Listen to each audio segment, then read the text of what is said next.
Hi, I'm Chris Hastings, Executive Producer for World Channel. So we're going to have a filmmaker conversation with the filmmakers of Warrior Women. Before we get into that, I want to take a look at the trailer. We organized Women of All Red Nation. We were the shock troops. A leader of the American Indian movement. If we can't save our children, why are we trying to save the land? That's our future. Madonna Thunderhawk inspired a generation longing for justice. It was a political education. We learned what it meant to be Indian in this country. What she was doing rebuilt a nation. Warrior Women. Welcome back. I'm joined now by the directors of Warrior Women, Beth Castle and Christina D. King. Hi guys, how you doing? Hello, how are you? I'm well. Let's start by you guys telling me what exactly is Warrior Women? Oh wow, that's so broad. Yeah. What is a Warrior Woman, or what is Warrior Women? Warrior Women is a documentary that looks at, Beth, do you want to take this one? I find it so hard to not just like rattle off my spiel. It's a story of Native women's activism, Indigenous women, Native American, from the late 1960s through to today, including Standing Rock, and it focuses on a mother and daughter in particular who were at every major action and have a really particular relationship of being comrades in the struggle of activism as well as mother and daughter. Why did you guys want to tell the story? I have never, as an Indigenous filmmaker myself from the Creek and Seminole tribes of Oklahoma, I have never seen a documentary that really looks closely at the ways that families have moved us forward as a people, and in particular through, different struggles that we've had. And I really wanted to make a film that was putting that front and center with this mother-daughter relationship that they had. I in particular really wanted to tell the story from that perspective because I never see documentaries that look at like the family aspect of Indigenous life, particularly in political struggles. Often we see a lot of focus on the individual, and that's not necessarily the way that like we think of people like this in our communities, and it's kind of a Eurocentric way to tell the story. So that's one reason, and the other reason is because I don't think we have very many portraits of motherhood and activism. I was really interested in this idea of, is being a good mother inherently incompatible with being an activist, especially on the level that Madonna Thunderhawk was and is. How did you guys come together to tell the story? Like, what's the background here? How's the relationship work? Yeah, we actually met. Beth had started this project years ago, and I was just finishing up what would go on to become a POV film called Up Heartbreak Hill. And we met at a Native American journalism conference. And I remember I was you never know when these connections are going to happen. I was incredibly jet lagged, having flown from Argentina to Lincoln, Nebraska, and then gone straight into these all of these conference meetings. And I had met Beth, but she mostly talked to my filmmaking partner the whole week. And then it wasn't until we ran into each other at the airport that we made a connection. And so, I mean, she's really, credit to Beth for us having a relationship at all, because I think I slept through most of that week.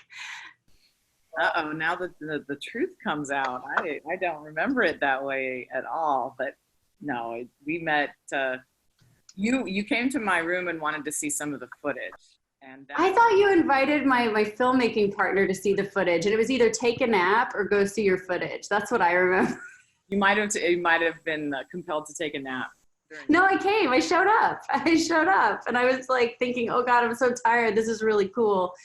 I'm gonna go take a nap after this. Her movie's good. So Beth, tell me a little bit about how you found the characters then, because it sounds like it was your original research that pulled it together. Tell us how you came to this story. Well, you know, when Christina really helped find the story, because there were so many stories. And I think as a historian coming in, I felt very obligated to tell everyone's story. And I was trying to explain to people, you know, you throw 100 people in a film, it's very hard, very, very, very hard to make it compelling. And so, you know, part of it was, I think, the way the story emerged through Madonna and Marcy, through some structural basics that Madonna was everywhere, and that they were particularly together, as you'll see in the film, as a mother-daughter through these amazing experiences like the survival school. But the part that I think is amazing about the film is that we really do have this incredible team of people. I mean, I wrote the book about it and had developed these relationships over, you know, some of them go back as far as 20 years. And then, you know, Christina and I started working together after meeting at this NAJA conference. And basically, she just was really interested in things I had to say, which was an easy way to sway me. I'm like, oh, I'm talking about history and revolution. And she was like, willing to, you know, she was very into it. So that was natural. Out of all of these, out of this era of history, of this whole thing, which for, you know, if you're in an Indian community, or probably a person of color, you recognize like the power of family and community and struggle. So how do we bring this incredible story that no one seems to know to light, because it's the actual history of this period that really has just been overlaid by all these other layers of misinformation that often happens historically. So that leads into my next question. Talk a little bit more about why you think it's really important that people see this story. I think it's incredibly important to see this story for several reasons. One, we have been finding at screening after screening after screening across the country, so many parents bringing their children to the film, and a lot of, you know, young college students coming up to us afterwards, and also these families saying, I didn't know this, and not only did I not know this, but I saw myself in this, and that's everything. And in addition to that, not only do I see myself in this, but I see a way that this isn't, I'm not alone in this activism. I'm not alone in this grassroots organizing, and that, you know, Madonna Thunderhawk is an incredible person, but she is just one part of a community. And so I think a lot of people I've been really inspired by the inspiration people get from seeing a mother and a daughter that's just part of a community like any other community, affecting the kind of change that they did, and doing so within a group, because people are seeing ways they can do that in their own community. And the other reason being that, you know, this is the kind of stuff people were not talking about during the 50s, 60s, and 70s, and then on into the 80s with Women of All Red Nations. This is the kind of stuff people were not talking about. People were not looking at community and women and children and their role in you know, social justice movements or any movement of any kind. So as we worked to find materials to illustrate that, we had a really, really difficult time finding anybody that actually filmed or interviewed or talked to any of the women. And as we went through this, you know, 6-year process, we essentially had to do things like, you know, go to news stations, and we would look up famous men from that period and watch the footage and look to the right or the left or in the back. And we would find Madonna Thunderhawk, but also tons of other amazing women that you should completely know the names of. And people just weren't doing it. You know, most of our best footage came from extraordinarily grassroots filmmakers or Europe. So now's the time for these women to be heard. They're still here. This film is not an in memoriam, as unfortunately so many of these films are.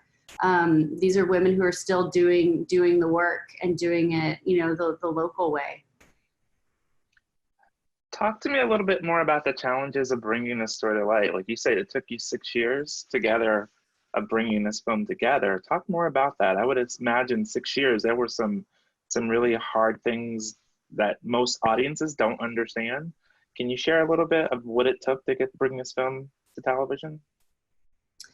Yeah, I mean, I think 6 years is a long time, but also, as we all know, for documentary, it's not completely unprecedented, for sure. True. You know, the average being maybe 4 or 5, if like you're really booking it.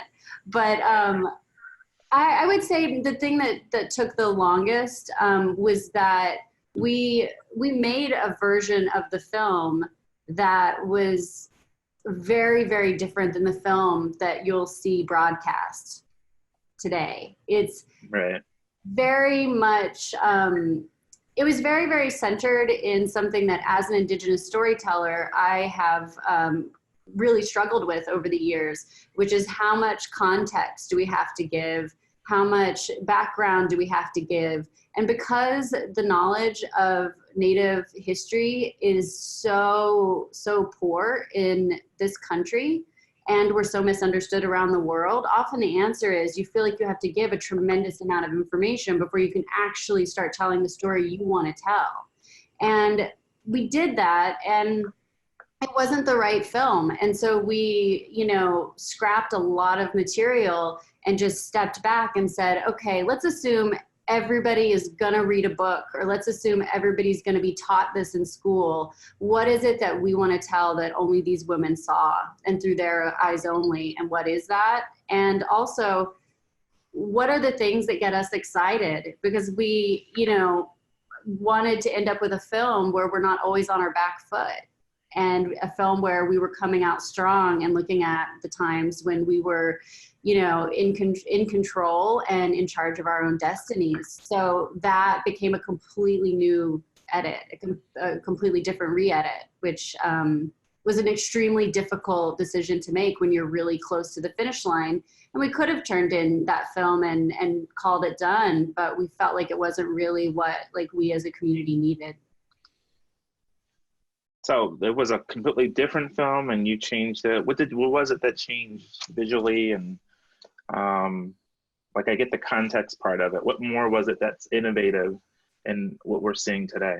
Well, one thing, during that process, one thing that I found was that the more we talked about an Indigenous concept, the more it had the chance to be misinterpreted by a non-Native audience.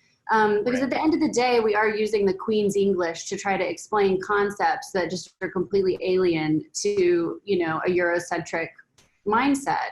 So we started collaborating with some of our favorite Indigenous artists, among them Santiago X and Cheyenne Randall. He goes by the name Indian Giver on Instagram, is incredible. And also a sculpture artist named Truman Lowe. You can see his sculptures hanging behind all of the women in the Black Box interview. We started, working with the different artists to find ways to more viscerally and emotionally feel an Indigenous space rather than try to explain it. Because so often we found that trying to explain it causes an audience to kind of replace a neo-hippie idea of the earth or of their connection to it. And kind of walk away feeling like they've understood the topic, but really they're pretty far off. So we looked for ways to do that without necessarily, we tried to show it, not tell it a lot more. And those were really, really gratifying collaborations for sure. I wish we could have done more of them. Very cool. I think it really turned out well. And I really appreciated the Black Box interviews. Thank you. That was so controversial, the Black Box interviews. Oh, really? It was very controversial, but Beth and I were like, this is how it feels like when all of our aunties are talking. Sitting around talking, right? Yeah. Talking is not a revolutionary act, but looks like it is at times in the documentary world, where there's all these ideas about how it can go, but just the way they riffed off of each other was critical. That's what I was feeling too when I watched it. I was like, yeah, I'm sitting around listening to my 6 aunts talk around the holiday. So I really was appreciative of that. So it's Women's History Month when we're recording this interview, and you know, to women directors here, talk to me about the struggles of just being a woman director working today and being Native. Gosh, it's really difficult. Deep question, right? Yeah, it's difficult to say anything that the venerable director Alma Harrell hasn't been saying in the last year about being a woman director in both documentary and narrative films. She's definitely was one of my spirit guides creatively while we were doing the pivot to the version of the film you'll see today. So I have to give a shout out to the work she does on our behalf for sure. That's a really great question. I think that one of the biggest challenges is simply that as a woman director, sometimes we might see a version of the story that isn't necessarily the most obvious version or the most commercial version of a story. Because, for example, in this film, we pursued a version of the film that is about family and intergenerational activism rather than, you know, really making it like the Madonna Thunderhawk show. And sometimes that's difficult for a lot of people to get on board with and to grasp. And so I think that that's one of the, you know, people will tend to lean more into a more traditional self-aggrandizing version of something. So I think as long as, you know, we have women behind the camera and at the editing keyboards, you know, we have to find ways to make both funders and audiences interested in that lens shift into something that is maybe a little less, I guess a little, gosh, I don't know what the word, Beth, this is where you being my academic partner like comes up with like the perfect Cambridge word. But yeah, I think that the challenge is definitely like sometimes having a vision of something that is a little less commercial than what people generally think of when they're looking at making a film, and then having a team around you that supports that vision. And luckily with, you know, ITBS and Vision Maker, when we proposed these ideas to them, they were completely on board and completely understood why it needed to be told this way. And that's not always the case. Cool. Beth, is this your first like film, Beth? Yeah, this is my first film. You know, that's the incredible. Sorry, film. I started filming interviews 20 years ago with a camera by myself, you know, not figuring out that I should probably turn off the refrigerator or stop kids from running in front and screaming. But that's also, I think, part of this idea too, which is the, you know, the importance of the voices and the naturalness of letting people express themselves for who they are. The craziness of just trying to capture authenticity, if you will, of just like letting, how do we get back around to letting like Madonna Thunderhawk be herself and show that in the context of all the struggle that she does, because it's also, a lot of it is, you know, struggle is the struggle for survival, fighting for justice. Those are typically framed in this sort of sexy way, which they're not. It's just a lot of hard work. So what are the things that we can do that show, like just the way she whispers you into action? And, you know, and also how do you make a film about somebody who doesn't want to have a film made about them? Which is always an important point to make, just because that changed, you know, that's part of what, because she was always focused on the bigger goal, willing to do things because it's about the, you know, for the movement or for the cause. And I think that's why she comes across the way she does, and people want to meet her, be connected to her, and also because you can be her. You know, I think that's one of the things that, whether it's the women directors, you know, coming from communities of color, that, you know, follow your instincts and your common sense and like the things that moved you in your heart, and then fight for them. And, you know, you don't always have to necessarily battle directly against the machine, but sometimes you do, to make sure that you do get a film out there that is circles back around to what you intended to do or what you hoped that people would feel, especially when we see so many people being inspired by this film. That's amazing. I mean, hands down, like we made a Native film that is telling the story from the inside out, that people end it feeling, you know, empowered and inspired and not asking for permission. That's a mic drop for me. Well, I think we'll end it there. I think that was an awesome mic drop. And I thank you both for joining us. To the audience, you are talking to Christina King and Elizabeth Castle, Beth Castle. I'm so glad that I got a chance to spend some time with you both today. If you have questions for Beth and Christina about Warrior Women, please do put it in the comments below.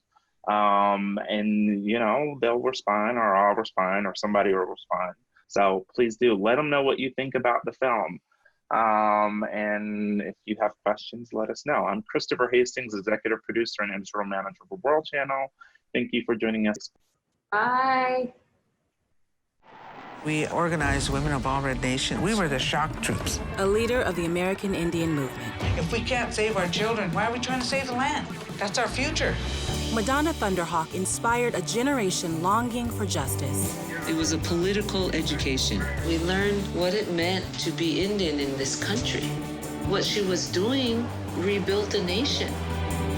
Warrior Women.